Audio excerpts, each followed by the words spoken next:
Hi everyone, welcome to Houseplant Tips and Tricks. My name is Nick and today I'm going to show you guys how to repot a Hoya plant. This series is sponsored by Repotme.com. Get all of your indoor gardening supplies delivered to your door from one place. Repotme.com has practically anything you need for your orchids, succulents, and houseplants, including handmade potting mixes, planters, fertilizers, and much more. As you can see, I'm surrounded by a bunch of beautiful Hoyas today. So these are a couple of varieties that are a little bit more readily available on the market and also more popular. So this is a Hoya australis, a Hoya pubicalyx, a Hoya linearis. This is a Hoya wayetii, a Hoya macrophylla Albo Marginata, so the variegated version, and a Hoya multiflora. But today I'm going to be repotting this Hoya gracilis, and the reason why I wanted to talk about how to repot Hoyas in specific today is because not only have they been gaining a lot of popularity as of late, but Hoyas are kind of this in-between a tropical and a succulent houseplant. So you do have to put a little bit more thought into your Hoyas when you do go about repotting them. Before you go ahead and repot your Hoya though, you're likely going to be picking out a planter for your beautiful plant. So my first tip for you guys today is when picking out a planter for your Hoya, make sure you pick a planter that is roughly the same size, if not just a little bit bigger than the plastic nursery planter that you received your Hoya in. And as you can see, this plant was sold to me in this little 2.5 inch plastic planter, so I can kind of use this as a guide when picking out the actual planter that I'm going to be planting this inside. So I've decided to go with this 3-inch blooming tulip planter from Repotme.com, which I absolutely love how this kind of cream color seeps down over top of the copper color that's got a little bit of a shine to it, and it comes with the saucer. And I think this goes without saying, but make sure that you pick a planter that has a drainage hole in it. This one has 3 drainage holes in it, which is perfect. It doesn't matter if you are planting your Hoya into a plastic planter, a ceramic planter like I am, or a terracotta planter, just make sure that it has drainage holes. That is detrimental for a Hoya. Another thing we got to keep in mind before we go ahead and repot our Hoya is the type of soil mixture that we should use.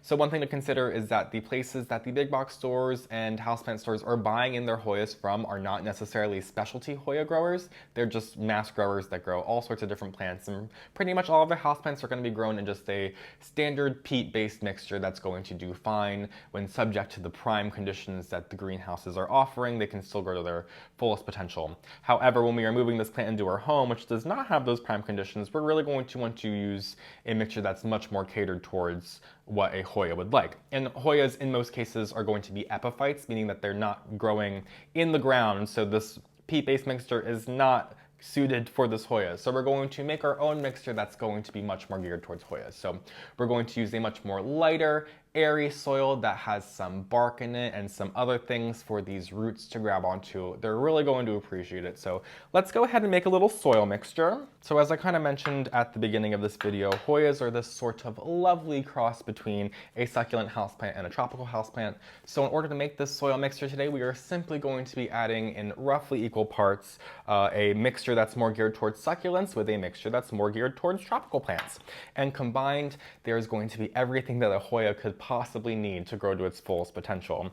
So for the tropical mixture today, I'm going to be using the Tropical and Houseplant Classic Mix by Repotme.com, which has some coconut coir and some perlite in it. And then for the succulent mixture, we're going to be using the Succulent and Cactus Imperial blend by Repotme.com, which has some orchid bark, some pumice, and some volcanic stones. So that's going to be more of like the coarseness and the airiness to the mixture, while this tropical mixture is going to be more of the body to the mixture. But combined, it's going to not hold on to too much moisture, but also hold on to enough moisture to keep the Hoyas happy, because they don't want to be bone dry and just have the water leaking through it. So they do need a little bit of that body, but this coarse mixture is really going to give those roots something to grab onto, and that is essential when growing Hoyas. So let's go ahead and just combine these. Like I said, it's roughly equal parts, but it doesn't have to be exact.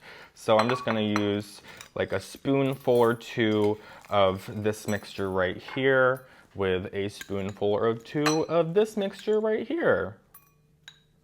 We're not using that big of a planter today. It's just a roughly 3-inch planter, so I think just this little bit of soil will do.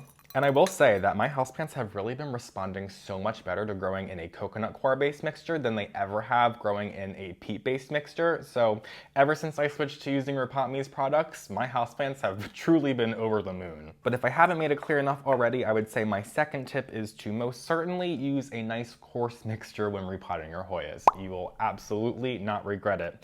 In fact, this mixture looks so nice that I think we're gonna have to go ahead and take care to get this Hoya almost entirely out of this peat-based mixture, because this barky and coconut coir mixture is just going to do it so much better. So I'm going to go ahead and get this out of the planter very carefully. I'm just gonna go around and kind of tease the side of it, so I'm kind of squeezing it out lightly just in case there are any roots that are kind of attached to the side of the planter, as these Hoya roots, since they are epiphytic plants in most cases, they are going to try to grab onto whatever they can.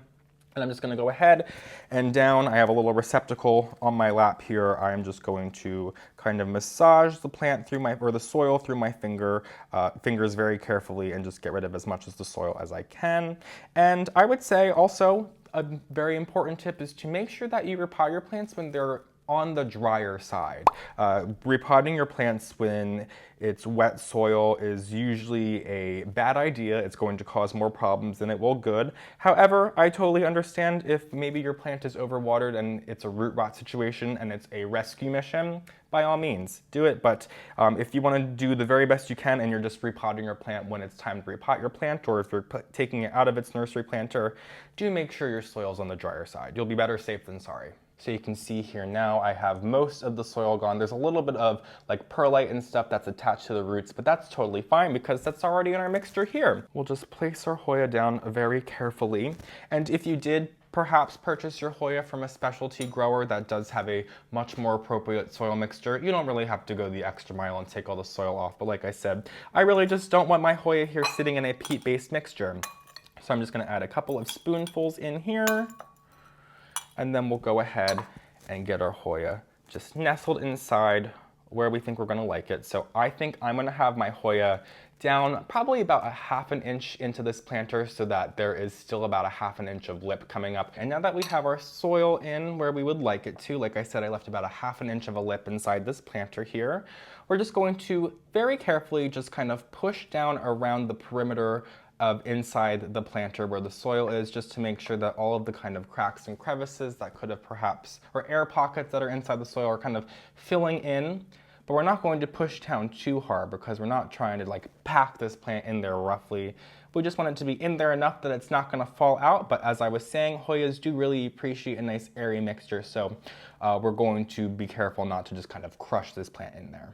And I don't know if I mentioned already, but Hoyas are commonly referred to as wax plants or porcelain flowers, as one of the main reasons why people enjoy growing Hoyas is because of the beautiful clusters of flowers that they get as they get a little bit more mature, which do kind of resemble porcelain and often smell very good, and apparently also can smell kind of bad sometimes. It's kind of just like orchids if you're familiar. But you can kind of see as the way that this Hoya gracilis is growing, it's kind of starting to vine off the side here, and it will continue to vine, and it can grow beautifully as a trailing house plant.